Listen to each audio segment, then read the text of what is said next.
من يوم ما جبناه وهم فرحانين فيه. لا معي الأحمر وأزرق وهم صغار رفيقا بينزل. وعاد في واحد كان وهذا كان غدانا، غدا البنات. هذه هنا حق كنز وده حق رتال. الستروبلي بطحن لهم كيبه مع عصير ومع البنانة. بسوي لكم فريش عصير مع البنانة. الحين زي ما ياكلوا بحط لهم ستروبلي ومع المكسرات عصير والبنانة. يلا كيف وعدنا الكل بعد التصفية. صفيته الآن كله ما شاء الله تبارك الله. شوفوا كيف الماء انه جديد مستخدمش كتير. سويته تعرفوا كم؟ مرتين بس.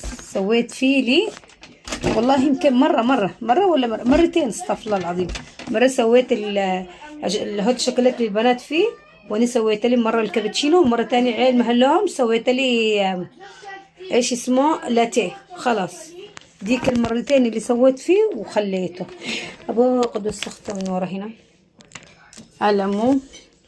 فدحين الان هذا زي ما هي جديدة زي ما هي بتتخبى ان شاء الله، وبيتخبى غسالة المواعين. ما نحتاج لها المكان تاني ان شااء الله حتشوفوا. تمام. وهنا الغدا اللي دحين طبخت خربطته كده قليل لهم. اشتو قليل اول شي مع الصانونة كده مخربط. تمام. وبعدين اشتي فوقه صانونة. سويت بس لهم حق اليوم صانونة والغدا حق اليوم بس. باقي مسكب لي يوسف اني ما اكلش وخلاص وانتهى له الحمد لله. وده كان يومي فاصل ونواصل معاكم لما بعدين بيكمل بصور العصر بصور معكم. وها لا تنسيش فانزاتي حياتي لايكاتي وكومنتاتي. وهاي اللعبة اللي تشوفوها البنات اشتريت لهم مش الآن، اشتريت لهم هم كانوا صغار بس كانوا يخافوا. واحدة كده تدور بس كانت جنجرس يعني خطيرة جدا عليهم. فخبيت هذول الآن كبروا سبحان الله ويلعبوا فرحانين. منهم كانوا 3 أزرق وأحمر وأصفر. فمستمتعين فيها إن شاء الله. العم يلا بنشوف التقويم. اليوم اللي سويته تونة. هذا ايش يا رتال مع السباجيتي؟ كم تعطيني رتال؟ 9. 9 من ايش؟ 10.